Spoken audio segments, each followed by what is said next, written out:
चलें जी, एक छोटा सा लेक्चर है, एक छोटा सा एरिया जिसको मैं समझता हूँ कि इसी स्टेज पे क्लियर हो जाना चाहिए ताकि आगे बीएफडी के डिफरेंट टॉपिक्स के अंदर जब इनका जिक्र आए तो आपको वो एलियन ना लगे, आपको मतलब अजीब सा ना लगे कि यार ये क्या बातें हो रही हैं। तो आज हम इसको डिस्कस कर लेते हैं। देखिए, जब आप पैसा इन्वेस्ट करने जाते हैं ना तो आपके सामने दो एस्पेक्ट्स होते हैं। पैसा इन्वेस्ट करने पर एक तो आपको रिटर्न मिलेगा और दूसरा सर रिस्क होता है। सर रिस्क का मतलब पैसा डूब जाने का खतरा। तो सर अगर मैं गवर्नमेंट बॉन्ड्स में पैसा इन्वेस्ट करूँ ना तो यकीन करो 100% सिक्योरिटी होती है कि मेरा पैसा सूद समेत वापस मिलेगा। अरे मतलब आप इन सियासतदानों पे इतना बड़ा यकीन है आपका? नहीं सर। फिर आर्मी पे यकीन है? बिल्कुल भी नहीं सर। सर मसला ये है कि गवर्नमेंट ऑफ पाकिस्तान के पास पैसे छापने की मशीन है, ठीक है जी। तो अगर मैं उनको पैसे दूंगा ना लोन के तौर पे, इन्वेस्टमेंट के तौर पे, तो मुझे लाजमी पैसे वापस करेंगे चाहे जितने बुरे हालात हो, नोट छाप के दे देंगे, ठीक है जी। तो डिफॉल्ट रिस्क 0% है, पैसा डूबने का रिस्क 0 है। लेकिन अगर मैं गवर्नमेंट बॉन्ड्स ना खरीदूं बल्कि एक बहुत ही अच्छी कंपनी के बॉन्ड्स खरीद लूं जिसका एक अच्छा प्रॉफिटेबल ट्रैक रिकॉर्ड है, हाई क्वालिटी कॉर्पोरेट बॉन्ड्स, तो उसमें डूबने का खतरा थोड़ा बहुत तो होगा, लेकिन गवर्नमेंट तो नहीं है ना, डूबने का खतरा तो है, लेकिन रिटर्न गवर्नमेंट सिक्योरिटी से थोड़ा सा ज़्यादा है। अच्छा, जो रिटर्न लिखे हुए ना, ज़रूरी नहीं है ये रिटर्न हो, ये मैंने सर कोई साल भर पहले के हालात देख के जो है वो लिखे होंगे, ठीक है, लेकिन ये ज़रूरी नहीं है, लेकिन इस रेंज में चल रहे होते हैं, एक एग्जाम्पल के तौर पर आपको दिया गया, ठीक है। व्हाट इफ के सर मैं हाई क्वालिटी बॉन्ड्स तो खरीद लूँ लेकिन उसमें सूद का रेट इतना छोटा है। चलो फिर एक काम करते हैं, हम इन्वेस्टमेंट ग्रेड बॉन्ड्स खरीद लेते हैं। क्या खरीद लेते हैं? Investment grade. ये बहुत अच्छी क्वालिटी से थोड़े से नीचे होते हैं। अब ये इन्वेस्टमेंट ग्रेड होता क्या है, इसके लिए हमें समझना पड़ेगा थोड़ा सा क्रेडिट रेटिंग को। देखिए, हर मुल्क के अंदर ना क्रेडिट रेटिंग एजेंसीज होती हैं जिनके पास बहुत सारी कंपनीज जाती हैं और कहती हैं जी हमारी क्रेडिट रेटिंग करें, और वो इंडिपेंडेंटली आपके सारे सिस्टम को एनालाइज करते हैं, आपके ऑपरेशंस को देखते हैं, आपके पास ट्रैक रिकॉर्ड्स को देखते हैं, आपकी मैनेजमेंट की जो है ना वो क्रेडिबिलिटी, इंटेग्रिटी, कॉम्पिटेंस, ये सारी चीज़ें देख के एक ओवरऑल आपकी कंपनी का स्ट्रक्चर सामने रख के, आपके पेरेंट की सपोर्ट कितनी है, बैंक्स की सपोर्ट कितनी है, ठीक है जी, सारे मामला देखने के बाद आपको एक क्रेडिट रेटिंग असाइन करती है। इससे होता ये है कि आवाम को पता चल जाता है कि जी इस कंपनी में पैसा इन्वेस्ट करेंगे तो डूबने का कितना खतरा है, ठीक है जी।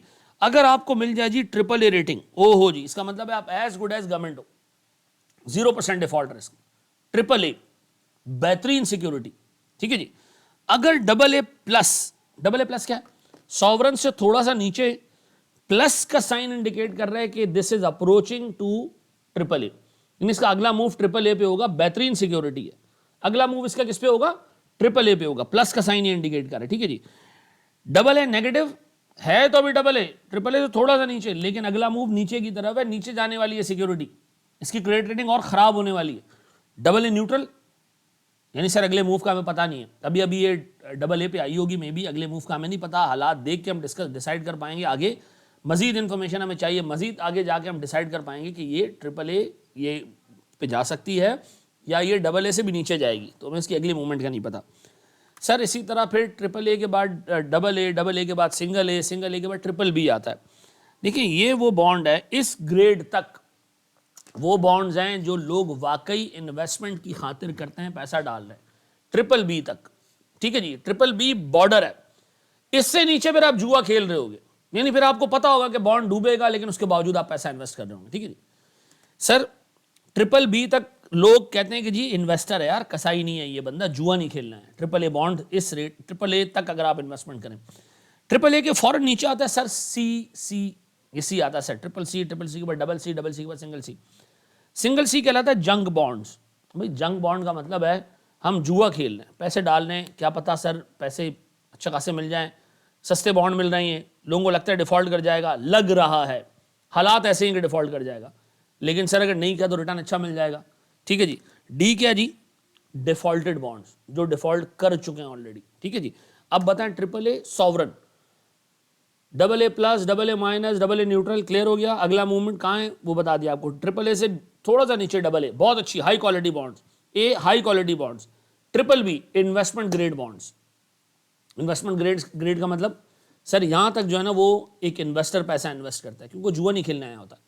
जंग बॉन्ड्स C एक जुआ है, पैसे इन्वेस्ट करो, 100 के 75 भी हो सकते हैं और 100 के 150 भी हो सकते हैं, ठीक है जी। सर फिर हमारे पास D ऐसा बॉन्ड जो डिफॉल्ट कर चुका है ऑलरेडी, ठीक है जी। अब आए जरा मुझे बताएं सर, इन्वेस्टमेंट ग्रेड बॉन्ड्स, इसमें आपका रिस्क तो होता है थोड़ा बहुत, लेकिन आपको एक डिसेंट रिटर्न मिल जाता है। जंग बॉन्ड्स, इसमें सर रिस्क बहुत है पैसा डूबने का, 10 से 50%, लेकिन रिटर्न भी बहुत अच्छा है। फिर आते हैं सर इन बॉन्ड्स के बाद फिर आती है इक्विटी सिक्योरिटीज़। अब देखिए याद रखिएगा, इन बॉन्ड्स के बाद इक्विटी सिक्योरिटीज़ आती हैं। इक्विटी सिक्योरिटीज़ में आपने पैसा डालना है, मार्केट ऊपर गई तो आप कमाओगे, मार्केट नीचे आई तो आप लूज़ करोगे। तो इसमें पैसे डूबने का भी ठीक ठाक खतरा होता है और पैसे आने का भी ठीक ठाक खतरा होता है, बेनिफिट होता है सर। लेकिन ये याद रखना सर, इक्विटी हमारे पास दो टाइप की, अच्छी कंपनीज जिनकी प्रॉफिटेबल ट्रैक रिकॉर्ड है, ठीक है जी। फिर कुछ ग्रोथ स्टॉक्स हैं। अच्छा, ग्रोथ स्टॉक क्या है? जिनकी आज वैल्यू बहुत कम है, मतलब आज उनके पास एसेट्स बहुत थोड़े से हैं, ऑपरेशन बहुत छोटे से, लेकिन नज़र आ रहा है कि भाई इनका फ्यूचर बड़ा ज़बरदस्त है। तो सर ये सस्ते तो मिल जाएंगे और फिर इंशाल्लाह थोड़े टाइम रखने के बाद आप ठीक ठाक महंगे इनको बेच सकते हो। तो सर मेरे पास ग्रोथ स्टॉक में रिस्क भी है। रिस्क है कि सर पैसे डूब जाएं, पता है उठे ही नहीं है स्टॉक। तो सर ये हमारे पास कुछ इन्वेस्टमेंट्स थी और ये उनके सर एक्सपेक्टेड रिस्क थे। अब बस आइंदा के बाद इसमें 3 चीज़ें याद रखने वाली है। गवर्नमेंट बॉन्ड में कोई रिस्क नहीं है, कॉर्पोरेट बॉन्ड्स में रिस्क है लेकिन इनका रिटर्न जो है वो छोटा होगा, कम होगा। इक्विटी के अंदर रिस्क भी बहुत है, रिटर्न भी बहुत है, ठीक है जी। ये 3 चीज़ें याद रहेंगी। सर हमारा पहला लेक्चर यहाँ कंप्लीट हुआ। हमने अपने पहले लेक्चर में सर कई सारी चीज़ें देखी। हमने सबसे पहले देखा कि कंपनी का एक डुअल रोल है।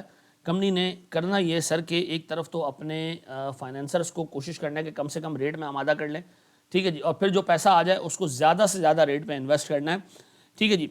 फिर हमने इसमें देखा जनाब कि हमारे पास अगर हमारे प्रोजेक्ट का IRR, वो रेट जो प्रोजेक्ट दे रहा है, अगर वो ज़्यादा है और हम वैक यानी उससे जो मांग रहे हैं वो कम है, तो सर हमें प्रोजेक्ट को एक्सेप्ट कर लेना चाहिए। NPV के बारे में हमने देखा, NPV अगर पॉजिटिव है तो उसका मतलब है आपके इन्वेस्टर को भी कुछ ना कुछ बच रहा है फाइनेंसर्स को देने के बाद, ठीक है जी। फिर हमने सर NPV का कॉन्सेप्ट देखा। NPV है वो रिटर्न जो इन्वेस्टर कमा रहा है after satisfying and paying of the financiers, ठीक है जी। फिर हमने सर कैपिटल एम्प्लॉयड की डेफिनेशन देखी और कैपिटल एम्प्लॉयड में हमने ये देखा कि हमारे पास वो सोर्स ऑफ फाइनेंस की कोई ना कोई कॉस्ट है, वो कैपिटल एम्प्लॉयड है। Long term debt plus equity से भी आ सकता है वो, और sir fixed assets plus working capital से भी उसको आप कैलकुलेट कर सकते हो। फिर हमने देखा जनाब एक कंपनी अपने हाजिर इन्वेस्टर को खुश करने के लिए बैठी है, हाजिर इन्वेस्टर को सेटिस्फाई करने के लिए बैठी है, तो उन्होंने मार्केट वैल्यू के ऊपर सर इन्वेस्टमेंट की है, बुक वैल्यू के ऊपर नहीं। तो कंपनी को इक्विटी की मार्केट वैल्यू पर रिटर्न देना है और डेट की मार्केट वैल्यू पर रिटर्न देना है, तो वैक हमेशा मार्केट वैल्यू से कैलकुलेट होना चाहिए। फिर हमने आखिर में देखा सर हमारे पास 3 क्लासेस की इन्वेस्टमेंट है, गवर्नमेंट बॉन्ड्स, कॉर्पोरेट बॉन्ड्स और इक्विटी। गवर्नमेंट बॉन्ड्स में कोई डिफॉल्ट रिस्क नहीं है लेकिन रिटर्न कम है। कॉर्पोरेट बॉन्ड्स में डिफॉल्ट रिस्क है लेकिन रिटर्न सर गवर्नमेंट बॉन्ड से ज़्यादा है लेकिन इक्विटी से कम है। और इक्विटी के अंदर सर पैसा डूबने का भी ठीक ठाक खतरा है लेकिन पैसे कमाने का भी आपके पास ठीक ठाक जो है वो पोटेंशियल है। सर आई होप ये सारी चीज़ें आपको समझ आ गई होंगी। Thank you very much. इंशाल्लाह ताला अगली क्लास में मुलाकात होती है आपसे इक्विटी वैल्यूएशन के ऊपर। Thank you very much. अस्सलाम वालेकुम।